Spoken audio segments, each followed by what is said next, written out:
1945년에 2차 세계대전이 미국과 연합군의 승리로 끝났습니다. 일본이 항복하고요, 독일이 항복했습니다. 그 결과로 말미암아서 36년간 일제강점기를 지냈던 한반도에도 해방이 왔습니다. 그러나 우리가 아는 것처럼 그 당시에 연합군 승리자였던 소련과 미국과 강대국 사이에서 서로의 견제와 마찰이 일어났을 때 한반도는 불행하게도 전 세계가 결정한 버퍼존이 됩니다. 충돌과 전쟁이 일어나는 것을 완충시키는 완충지대라는 뜻입니다. 그러니까 쿠션 역할을 하게 된 거죠. 그러니까 표현하기 쉽게 쿠션이지만 그 쿠션이 된 나라는 괴롭습니다. 두 개의 열강이 부딪히는 현장이 되기 때문에 그렇습니다. 그래서 남쪽과 북쪽이 소련과 미국의 영향력 아래에서 텐션을 겪더니 여러 가지로 문제를 많이 겪은 사이에 남한에서 먼저 1948년 8월 15일 날 독립을 선포합니다. 그래서 대한민국이란 나라가 70년 전, 좀 부족합니다. 조금 있으면 8.15가 되는데요. 70년 전 선포를 하게 됩니다. 다음 달인 9월 달에 북에서도 곧바로 북조선 인민민주주의를 선포하고 정부를 수립하게 됩니다. 두 개의 다른 정부가 들어서면서 두 개의 다른 나라가 되면서 이제 여러 가지 텐션 속에 살아가며 출입이 통제되기 시작하고, 우리가 아는 것처럼 그 텐션이 극대화되더니 해를 두 해 넘겨서 1950년에는 남북이 전쟁을 치르는 아픈 역사를 겪어서 오늘까지 오게 됩니다. 그렇게 생각하면 정부가 수립된 날로부터 시작해서 금년도 8.15가 되면 70년이 되는 해입니다. 긴 세월입니다. 30년씩 생각해서 두 세대가 지나간 것입니다.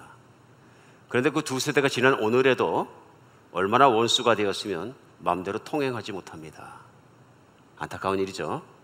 바로 이번 달에 6월 12일에 싱가포르에서 미국 정상과 북한의 정상이 회담을 갖는다 그래서 얼마나 반가운 일인지 모릅니다.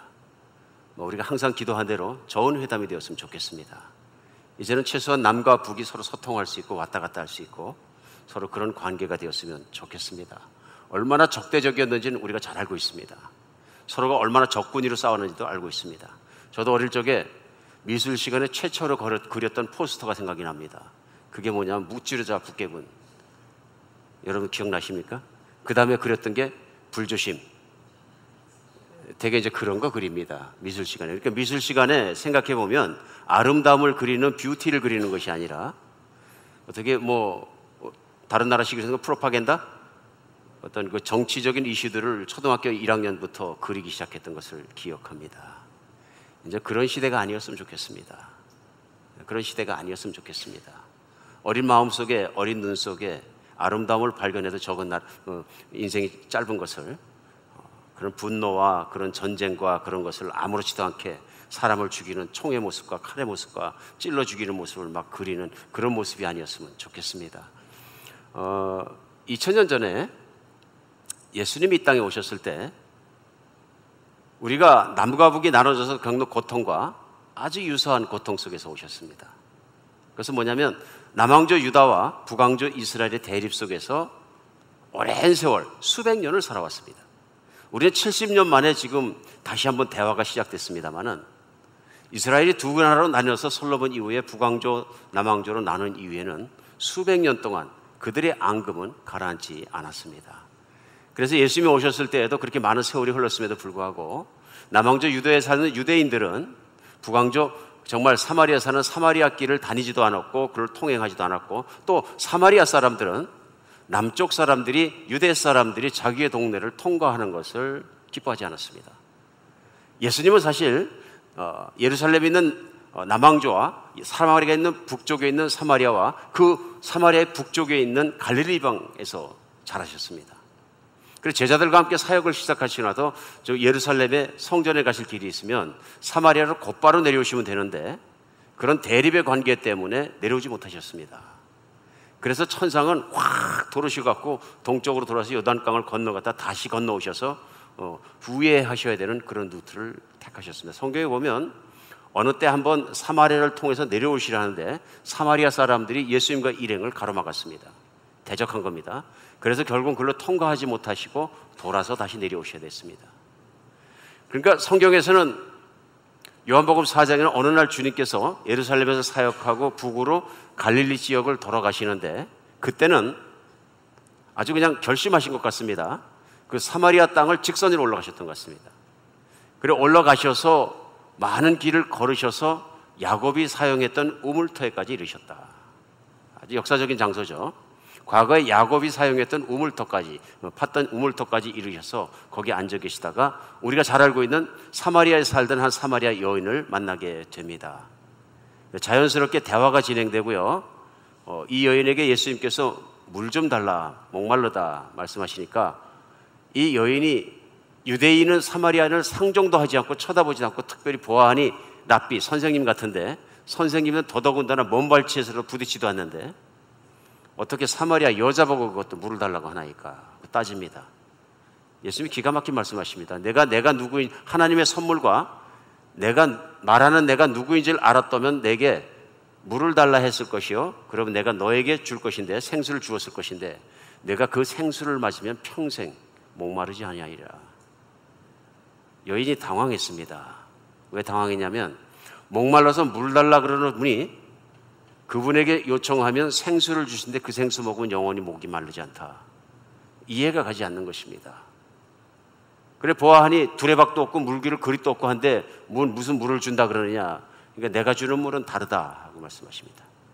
그 대화가 영적인 대화로 발전하게 되어서 이 여인이 이분의 말씀에 생수를 주신다는 것은 하나님의 은혜를 주신다는 말씀이구나.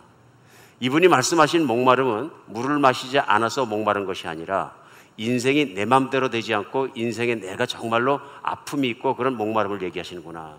그래 영적이라는 것을 깨닫게 됩니다. 그러면서 영적인 대화들이 끝나는 무렵에 우리 조상들의 말이 메시아 곧 기름 부으신 분이 오시면 모든 그 영적인 진실과 진리들을 다 가르쳐 준다고 하였습니다. 그러자 예수님께서 내가 앞에 보는 내가 바로 그 메시아니라 가르쳐 주자 이 여인이 자기의 과거도 꿰뚫어 보시고 영적인 진리를 가르치신 예수님 앞에 무릎 꿇고 그분을 주님으로 모셨던 것 같습니다. 기가 막힌 일이죠. 예수님은 남과 북의 정말 장벽같이 그렇게 두꺼운 장벽을 뚫고 걸어가셨습니다. 뚫고 걸어가셔서 그 모든 위기와 모든 것과 고생 속에서 한 여자를 만났다 하는 것입니다. 한 여자를 만나서 그 여인을 완전히 변화시켰습니다. 예수님과의 대화를 통해서 이 여인은 그냥 변화된 것이 아니라 바다까지 변화됐던 것 같습니다. 왜냐하면 이 여인이 낮 12시에 물을 길러 나왔는데 그 이유는 한 가지입니다. 결혼을 5번 했다 실패했기 때문에 그가 살고 있던 동네나 그 지역 안에서는 아웃캐스트, 멸시받는, 대척받는 그런 사람이었던 것 같습니다. 소외된 계층이고요. 그러니까 부끄러운 마음이 있으니까 남들 다 한낮에는 뜨거워서 물 길지 않는 낮 12시에 나와서 혼자 물 길러 나왔다. 근데 예수님을 만나고 그 기쁨 속에 메시아를 만나기 때문에 너무 기뻐가지고 오늘 본문은 시작되면서 28절에요. 요한복음 4장 28절입니다. 여자가 물동이를 버려두고 동네에 들어가 사람들에게 나의 행한 모든 일을 내게 말한 사람을 와서 보라. 이는 그리스도가 아니냐 하고 전했다는 것입니다. 그러니까 온 동네를 뛰어다니면서 물을 길러 왔다는 것도 잊어버리고요. 물동이를 내려놓고 온 동네 그가 한 일은 뭐냐면 뛰어들어가서 사람들에게 내가 메시아를 만났다. 그 증거로 나의 과거의 모든 삶을 말하지도 않았는데 다 말했다. 그리고 메시아이신 것을 내가 확인했다. 그리고 이분을 메시아로 믿고 나니까 나는 너무 기쁘고 좋다. 그것이 뭡니까? 전에는 창피해서 사람들 앞에 나갈 수도 없었는데 이제 사람들 앞에 나가서 얼마든지 소리 지르고 자신 있게 말할 수 있는 건 내가 메시아를 만났다. 메시아가 나를 찾아오셨다. 온 동네 사람들이 이 여인을 다 쫓아왔더라 그런 얘기입니다.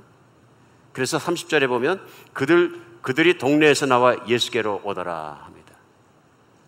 예수님이 여인과 대화하는 과정에 제자들은 없었습니다.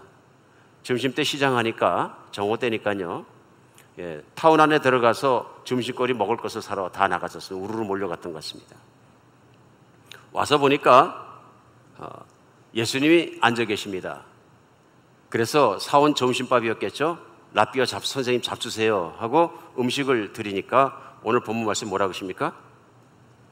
32절에 보면 내게는 너희가 알지 못한 양식이 있느니라 하고 말씀하십니다. 그러면서 제자들이 서로 얘기합니다. 누가 잡수실 것을 갖다 드렸는가? 그래서 34절에 예수님이 말씀하십니다. 예수께서 이제 나의 양식은 나를 보내신 이의 뜻을 행하며 그의 일을 온전히 이루는 이것이니라. 오늘 뭐라 그러시냐면요, 나에게 먹을 양식이 따로 있다 그러시는 것입니다. 32절에 내게는 너희가 알지 못하는 먹을 양식이 있느니라. 그러니까 제자들의 생각은 뭐였었냐면요, 다른 분이 음식 갖다 드렸나 보다. 그 뜻이 아니라 설명해 주십니다. 내 양식은 나를 보내신 하나님 아버지의 뜻을 온전히 행하는 것이 내 양식이니라. 오늘 말씀 가운데 참 중요한 말씀입니다. 우리가 알지 못하는 양식, 제자들이 알지 못했던 양식을 예수님은 말씀하십니다. 우리가 밥을 왜 먹습니까? 배고파서 먹는다, 죽지 못해서 먹는다 그러면 생존하고 계신 겁니다. 밥을 왜 먹습니까? 기쁘니까 먹는다, 즐거우니까 먹는다, 밥을 먹는 것이 즐거워서 먹는다 그러면 생활하고 계신 거겠죠. 그렇죠? 잘 먹는 것은 즐거움을 줍니다. 우리가 경제가 발전하고 잘 살면 잘 살수록 살아갈 때 중요한 것 중에 하나가 뭐냐면요, 잘 먹는 겁니다. 왜냐하면 잘 먹고 잘 살아야 되거든요. 잘 사는 것 앞에는 반드시 뭐가 들어가면 잘 먹는 것이 들어갑니다. 그래서 그런지 요즘에는 여행을 하면서도 먹거리가 그렇게 중요한 것 같아요. 어떤 분들은 보니까 아예 먹거리를 찾아서 세계 여행을 하시던데, 나중에 세계 여행 끝나고 나면 한 1년이나 2년 뒤에 체중이 얼마가 나갈지는 잘 모르겠어요. 근데 요즘 젊은이들도 미국에서도 이렇게 보니까 젊은이들이 먹거리를 찾아서 아시아까지 들어가서 아시아의 각 나라를 다니면서 소위 먹거리로 유명한 식당들 찾아다니면서 투어하는 것을 제가 들었고 보았습니다. 먹는 거 사실 중요한 거죠. 그렇죠? 세상에서 낙 중에서 먹는 약이 그렇게 중요하더라. 우리가 교제가 좀 서먹서먹하다가도 먹는 것 앞에서 같이 먹다 보면 친해집니다. 왜 그렇습니까? 상호 만족이 가능하기 때문에 그렇습니다. 맛있는 거를 먹고 사람이 느긋해지고 그러면 마음이 열리고 서로가 그런 것을 느낄 수 있습니다. 잘 먹고 잘 사는 것 누가 뭐라 하겠습니까? 많은 사람의 염원입니다. 그런데 오늘 예수님께서는 음식을 잘 먹은 것보다 더 만족한 양식이 내게 있다 하고 말씀하십니다. 이게 뭡니까? 밥 안 먹어도 배부른 것. 우리 가끔 살면서 그런 거 체험해 보셨습니까? 밥 안 먹었는데도 배부르다. 예를 들면 아이가 좋은 대학교에 들어가기 위해서 5년간 죽자살자 기도했다 그래요. 금식도 많이 했고. 그런데 5년간 기다려서 시험을 봤는데 붙었는지 떨어졌는지 몰라. 이땐 밥맛이 없어요. 누가 이때 뭐 좋게 때려 먹어도 잘 먹히지 않아요. 그래서 발표하는 날 딱 봤더니 내 자식의 이름이 들어갔어요. 그날 배고픕니까? 안 해봐서 모르십니까? 배 안 고파요. 그렇죠? 청년과 처녀들은 최고의 관심이 좋은 배우자감을 만나는 것입니다. 뭐 그렇다 그래요. 어떤 여자 사원이 회사 안에서 진짜 이상형으로 보이는 남자를 만났는데 잘생기고 모든 것이 퍼펙해. 그래갖고 산에 있는 모든 여직원이 다 좋아해. 그래갖고 가슴을 설레게 하는데 회사 들어가서 한 6개월 지나고 나니까 그 남자 직원이 나를 괜히 좋아하는 것 같아. 근데 어느 날 와서 데이트하자 그러는 거예요. 그럼 밥을 먹어야 배부릅니까? 예, 그 말을 듣는 순간 내가 배부르기 시작해요. 행복해지기 시작하는 거예요. 온갖 상상 속에 행복하고요. 밥 안 먹어도 행복하니까 집에 가서 어떻습니까? 혼자 희죽희죽 웃지 않았을까요? 형제들도 마찬가지죠. 내가 정말 좋아하는 여인이 있는데 하도 많은 남자들이 다 좋아하니까 자기는 포기하고 있었는데 그 여인이 자기에게 사인을 주면 안 먹어도 배부릅니다. 그렇죠? 우리 인생을 살아가면서 안 먹어도 배부른 날은 꽤 있을 수 있습니다. 여러분 기억에는 언제 안 먹어도 배부르셨던 것 같습니까?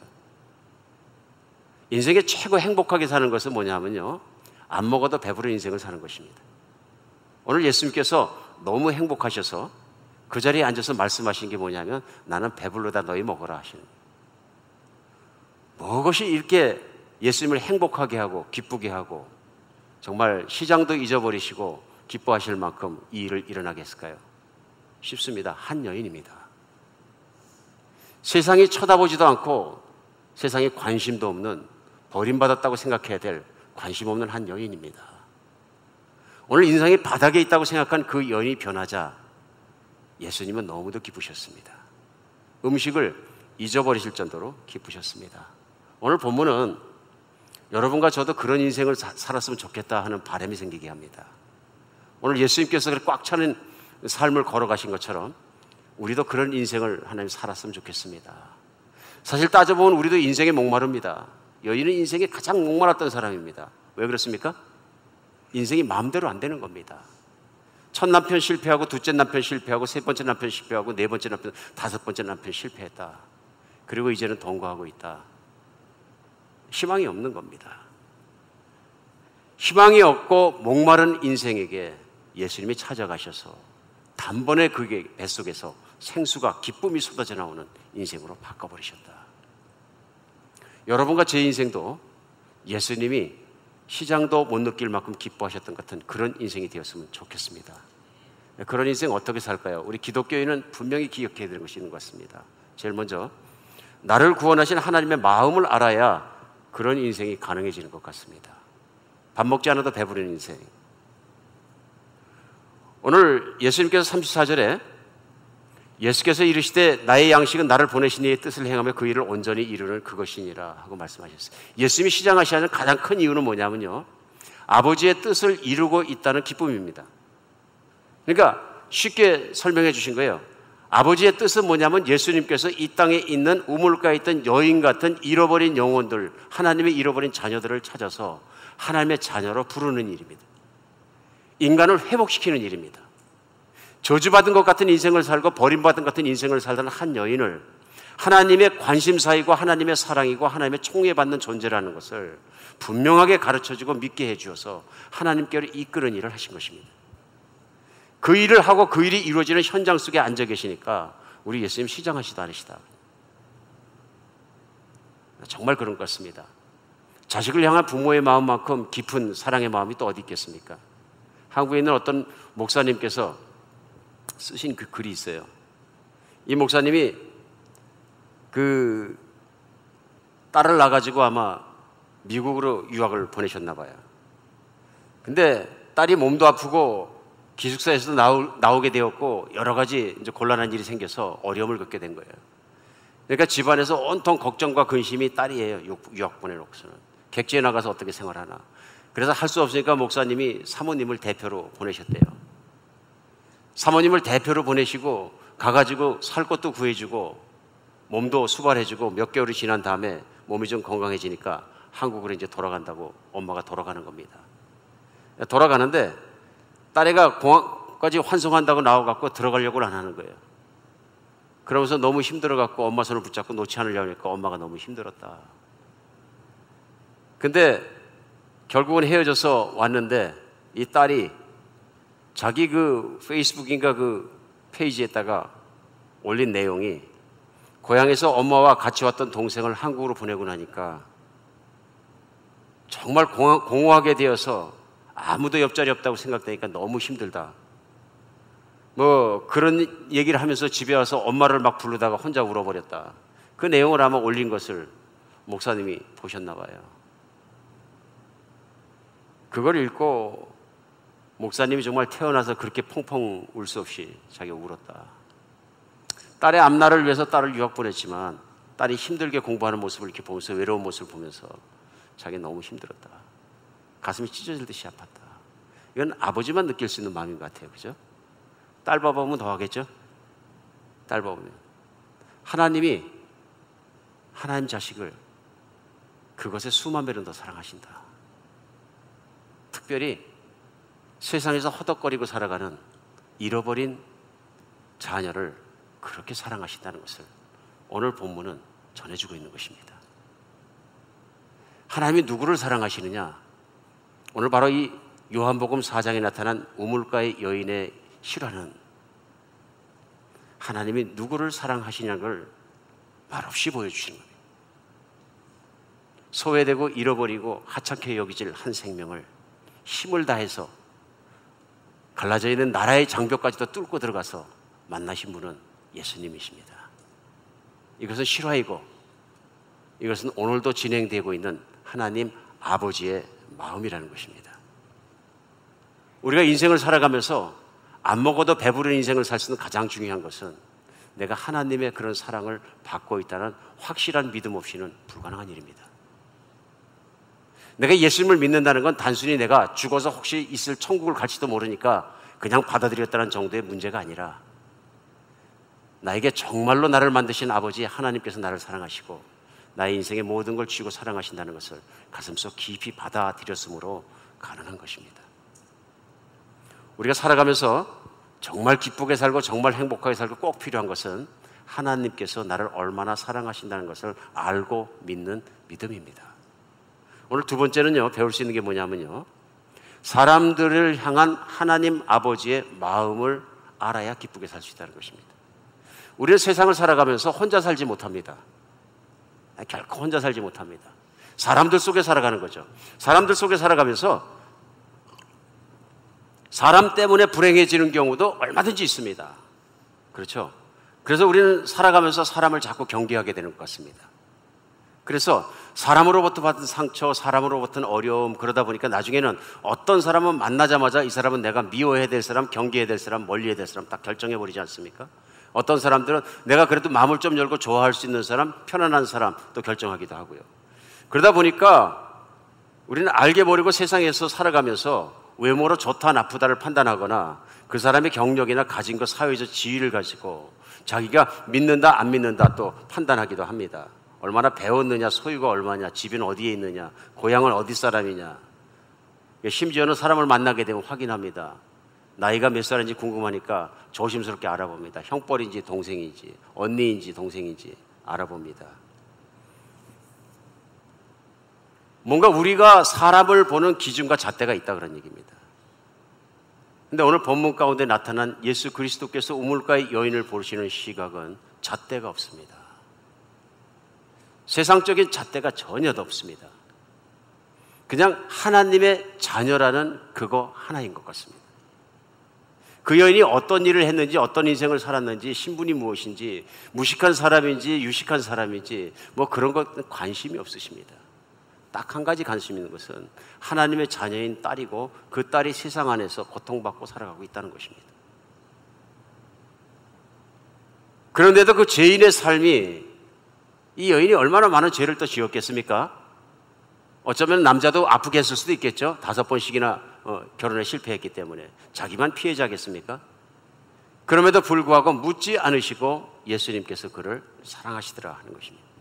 이것이 하나님께서 이 땅에 살아가는 죄인된 자녀들을 보는 시각이십니다.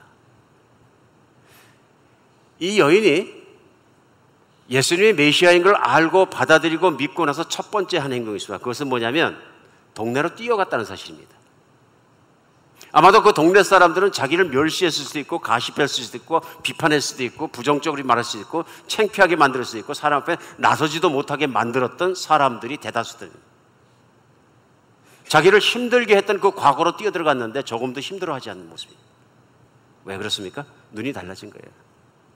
옛날에 사람이 미웠는데 이제는 나 같은 인간도 사랑하시는 하나님의 그 사랑을 내가 뜨겁게 느끼고 나니까 이제는 나를 갖다 비방하고 욕하고 험담했던 그 사람들이 밉지 않고 이쁘게 보이더라는 거예요. 그리고 내가 만난 것처럼 그들도 메시아가 필요하고 메시아를 만나지 못했기 때문에 그들이 교만하고 비꼬고 내려다보고 없는 사람을 없인 여기고 했던 그들의 모든 것이 불쌍하게 보였다는 얘기입니다. 그들도 목마른 인생이고 따져보면 그들도 부족한 인생이고 하나님이 필요한 인생들이라. 그러자 물동이를 내려놓고 그 여인이 뛰어들어가서 한 일이 무엇이냐면 그 사람들에게 외치고 다니는 것입니다. 메시아를 만나라. 하나님은 당신들을 사랑하신다. 얼마나 달라졌습니까? 저는 지금까지 여러 번의 단기 선교를 청년들과 함께 또 교인들과 함께 다녔습니다. 그때 제가 느낀 것도 있습니다. 전도할 때 가장 열심히 하는 분들 보면 역시 은혜를 많이 받은 분들이 열심히 하십니다. 그런데 그 열심히 하는 분 중에 특심으로 열심히 전도하는 분들 이렇게 보면은 되게 아팠던 분들, 힘들었던 분들, 때에 따라서는 세상적으로는 정말 대접받을 것이 전혀 없는 분들, 미국서 전도하다 보면 영어도 제대로 못하는 분들, 이런 분들이 전도하는데 그 열정과 열심이 이루 말할 수가 없습니다. 저는 이해합니다.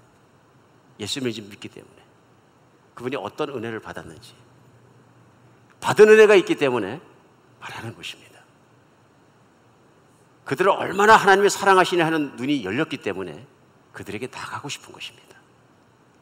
오늘 먹지 않아도 배부른 인생 살기 위해서 필요한 건 뭐냐 하면요, 세상에 있는 사람들을 하나님께서 어떻게 보시느냐, 얼마나 사랑하시냐 하는 눈이 바뀌어야 합니다. 그렇죠? 우리가 선교 나가서도 힘들게 하는 게 뭐냐 하면요, 내가 좋아하는 사람 스타일과 안 좋아하는 사람 스타일이 딱 결정돼 있으면 선교 가서도 힘듭니다. 왜냐하면 내가 안 좋아하는 스타일 사람을 만날 가능성이 훨씬 높기 때문에 그렇습니다. 나는 자기 이기심만 얘기하고 바락바락 그냥 눈에 뻔히 보이는 거 가지고 그렇게 내세우는 그 무식한 사람들 싫어한다. 교양 없다. 나는 교양 없는 사람들도 싫어한다. 선교 나가면 수도 없이 만납니다. 노골적으로 이기적이고 노골적으로 교양 없고. 제가 유럽에 강의를 갔다가 불란서를 들렸다 오면서 잠깐 세르강에서 무슨 배를 탄 적이 있습니다. 관광유람선 배죠. 그러니까 우리 목사님 세르강 배도 탔구나. 하나님의 은혜로 그럴 기회가 있었습니다. 근데 그 아름다운 강을 타고 가면서 건물들과 고족들을 보면서 좋은 시간이었는데, 뭐 배에 조그만 화장실이 하나 있으니까 몇 시간 도르다 보니까 제가 가서 줄을 섰는데요, 한 30분을 섰나 봐요. 구경도 못하고. 제 기회가 됐습니다. 그랬더니 단체로 오신 중국 관광객들이 잔뜩 탔었는데, 한 젊은이가 제 순서가 돼서 들어가려고 그랬더니 저를 확 밀었는데 제가 넘어졌어요. 얼마나 세게 밀었지, 확 쳐박은 거죠. 그러니까 쳐다보지도 않고 딱 들어가는 거예요. 그래서 젊을 때 습성 같아서 두드려 팼을 텐데 막 소리를 지르고 들어갔는데 보니까 막 자기들끼리 소리 내고 보니까 중국 사람이에요. 갑자기 저도 모르겠어요. 목사하면서도 무슨 마음이 들어요? 중국 사람 교양이 이거밖에 안 되는구나. 제가 일어나면서 서 있다가 결국은 제가 분노 안 내고 잘 하긴 했습니다만은, 마음속으로 아무 소리도 하지 말자. 근데 뭐 나와가지고는 떳떳하게 그냥 쓱 가버리는 그 모습을 보면서 중국 선교사님들 위대하다. 이들을 사랑하고 품고. 그렇죠? 인도 가면 힘들어하는 분들 계시죠? 미국 살면서 또 인도 분들에게 상처받으면 인도 가면 굉장히 힘들어하십니다. 딴 데 몰라도 인도 안 갈래요. 그러시는데, 하나님의 사랑을 알면, 하나님이 그들을 얼마나 사랑하시는지 알면, 나에게 루더에게 했던 그 사람들에게, 이기적인 그 사람들에게 사랑할 수 있습니다. 사랑할 수 있습니다. 정말 그런 것 같습니다. 우리 정말 세상을 살아가면 다른 건 몰라도 내가 은혜 받은 것만큼 다른 사람을 사랑하시는 하나님을 믿고 알게 되는 여러분과 제가 됐으면 좋겠습니다. 오늘 또 마지막에 리스트가 아니라 most important, 제일 중요한 거 하나 있습니다. 예수님이 드시지 않아도 배부르셨던 것, 인생에 의미를 주는 일에 눈이 열려야, 그 의미를 찾는 의미 있는 인생을 살아야 배가 고프지 않습니다. 오늘 예수님께서는 내 양식은 따로 있다 말씀하십니다. 따로 있다. 그것은 아버지의 뜻을 온전히 이루는 그것이니라. 아버지의 뜻은 이 땅 가운데 우물가의 여인처럼 행복한 사람들이 많이 생기는 것입니다. 그러므로 계속되는 본문은 35절에서 예수님 말씀하십니다. 너희가 넉 달이 지나야 추수할 때가 이르겠다 하지 않았느냐? 그러나 나는 너에게 이르니 눈을 들어 밭을 보라, 희어져 추수하게 되었더라. 여기서 넉 달이 지나야 추수할 때는 실질적인 곡물 추수를 얘기하는 거죠. 그런데 오늘 내가 얘기하는 추수는 영혼의 추수를 말씀하시는 거죠. 한번 봐라. 이 영혼들을 추수할 때가 돼갖고 막 몰려오지 않느냐, 이제는. 말 한마디만 해도 다 믿지 않느냐? 얼마나 간절히 메시아를 기다리고 있느냐? 사람들이 세상을 살아가면서 그 힘들고 환난 많은 인생 가운데 얼마나 하나님의 구원을 기다리고 있느냐 한번 봐라. 그러니 이때 쓰신 말씀은 뭐냐면 눈을 들어보라. 너희 눈이 영적으로 떠져서 보이느냐, 그 말씀하신 거죠. 인생은 이 영적인 눈이 떠져야 진짜 의미를 발견하게 되는 것 같습니다. 진짜 의미를. 특별히 이 여자의 영적 눈이 떠졌기 때문에 본문 39절에서는 사마리아 사람들에게 여자가 말합니다. 여자의 말이 그가 내게 행한 모든 것을 내게 말하였다 증언하므로 그 동네 중에 많은 사마리아인들이 예수님을 믿었다. 이렇게 믿었다. 눈이 떠진 거죠. 그래서 예수님께서 제자들에게도 말씀하신 게 뭐냐면 36절이에요. 거두는 자가 이미 삭도 받고 영생에 이르는 열매를 모으나니 이는 뿌리는 자와 거두는 자가 함께 즐거워하게 하니라. 뿌리는 자와 거두는 자가 함께 즐거워. 어떤 사람은 복음을 뿌리고 어떤 사람은 추수해서 거두고 다 하지만은 어떤 사람일지라도 그 일에 참여만 하게 되면 함께 즐거워한다. 무슨 말씀이냐면요, 하나님께서 원하시는 인생의 의미를 바로 발견하고 그것에 따라서 인생에 살게 되면 인생이 기뻐지고 즐거워진다는 거죠. 정말 그런 것 같습니다. 그러나 반대의 경우도 말씀하십니다. 오늘 본문이 나와 있는 요한복음 4장에서 한 장 5장 건너가고 6장에 가면 유명한 사건이 나옵니다. 오병이어 사건이 나옵니다. 보리떡 5개와 물고기 2마리 가지고 5,000명 이상을 먹인 사건이 6장에 나옵니다. 그 사건이 일어나자 회중들의 반응이 뭐냐면요, 죽자사자 예수님을 따라간 것입니다. 예수님이 피해서 호수 반대편으로 도망갔는데도 불구하고 이들이 악착같이 따라옵니다. 따라온 그들에게 예수님께서 할 말씀 하십니다. 뭐라고요? 너희들이 나를 찾아온 것이 기적을 보고 믿기 때문이 아니라 떡 먹고 배불렀기 때문이다. 그들이 찾아온 이유가 뭐냐면 앞으로도 몇 끼마다 뭐마다 일 안 하더라도 이렇게 배부르게 해 주시옵소서. 오직 그들의 관심이 어디 있냐면요, 영적인 데 있지 않고 하나님께 있지 않고 자기들이 배부른 데 있습니다. 욕심을 채우려고 나를 따라왔다, 그런 얘기입니다. 그 대화가 계속가면서 예수님께서 진실을 말씀해 주십니다. 나는 하늘로부터 내려온 생명의 떡이라. 내 몸을 찢어서 너희가 먹어야 산다. 이때 사람들이 패닉합니다. 문제가 생겨서 마지막에는 어떻게 되냐면 하나둘 예수님을 다 떠나버립니다. 영적인 건 관심이 없습니다. 잘 먹고 잘 사는 거 우리에게 관심입니다. 오늘날 교회에도 비슷한 패턴이 있는 건 아닌가 걱정될 때가 있습니다. 이 땅에서 재밌게 사는 것, 뭔가 채워지는 것, 잘 먹고 잘 사는 것, 내 기분이 좋아지는 건 굉장한 관심이 있는데 영적인 얘기나 심각한 얘기가 나오면 그때는 별로 관심이 없습니다. 그래서 예수님께서 바로 그 오병 이후에 그런 사람들의 반응을 보시면서 요한복음 6장 26절에 27절에 이렇게 말씀해요. 예수께서 대답하여 이르시되 내가 진실로 진실로 너희에게 이르니 너희가 나를 찾은 것은 표적을 본 까닭이 아니라 떡 먹고 배부른 까닭이라. 그러면서 27절이 중요합니다. 썩는 양식을 위하여 일하지 말고 영생하도록 있는 양식을 위하여 하라. 이 양식은 인자가 너희에게 주리니 인자는 아버지 하나님의 인치신 자니라. 배부른 얘기 하시는 겁니다. 썩는 양식을 위해서 평생 투자하고 시간 투자하고 노력 투자해서 살지 말고 영원히 썩지 않는 양식을 위해서 일을 하라. 오늘 이 말씀이 사장 말씀과 같이 오버랩돼서 우리에게 너무 중요합니다. 우리 인생을 살아가면서 자신도 모르는 사이에 썩는 양식을 위해서 살아갈 때가 너무나 많습니다. 요즘에 많은 분들이 기대보다 조기에 은퇴하게 되신 것을 하나님께 감사하고 찬양합니다. 좋은 일입니다. 많은 돈이 있기 때문에 은퇴를 하셨던, 많지는 않지만 그래도 생존할 거에 대해서는 걱정이 없다고 판단이 되고 은퇴를 하셨건, 일찍 은퇴하신 건 축하할 일이고 축복할 일입니다. 좋은 일이죠. 무슨 얘기입니까? 이제는 먹고 사는 일, 소위 생존에 관한 서바이빙에 대해서는 나의 일이 끝났다고 느끼시니까 은퇴하신 거예요. 하던 일로부터. 좋은 일이죠. 감사할 일이죠. 근데 문제는 뭐냐면 나의 은퇴가 다른 삶의 시작을 의미하느냐 하는 것입니다.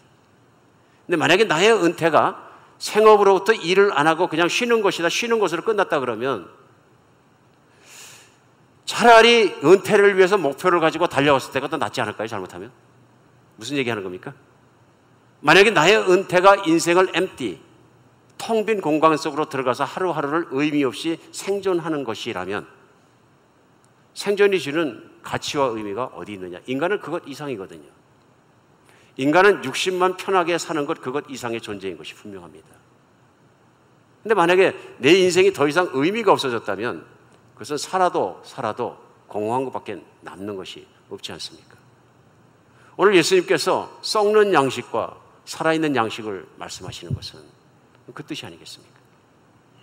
우리 인생을 살아가면서 너무 먹고 사는 거에만 아둥바둥하면서 하나님을 무시하고 살아가는 것 위험한 인생 아니겠습니까? 진짜 좋은 인생은 하나님을 알고 하나님을 믿고 하나님이 나를 붙잡아 주시고 정말 먹지 않아도 배부를 인생을 하나님과 관계에서 살아가는 것이 최고의 인생이다. 그런 인생을 살면서 만약에 내가 생업을 안 해도 되고 돈 버는 거 이제 그만해도 살 수 있었다면 이제는 절호의 찬스가 왔다. 무슨 찬스요? 오늘 예수님께서 아버지의 뜻을 이루는 것처럼 나도 아버지의 뜻을 이제는 100% 내가 투자해서 이룰 수 있는 기회가 왔다. 만약에 내 인생을 내가 은퇴했기 때문에 최고의 기회가 온 것으로 목표를 가지고 생각하고 계시다면 얼마나 좋은 인생을 들어가신 겁니까? 얼마나 축복받은 인생을 들어간 것입니까? 저는 오늘 본문 가운데서 우선적으로는 은퇴를 준비하시는 분 또 은퇴를 하신 분들에게 도전하고 싶습니다.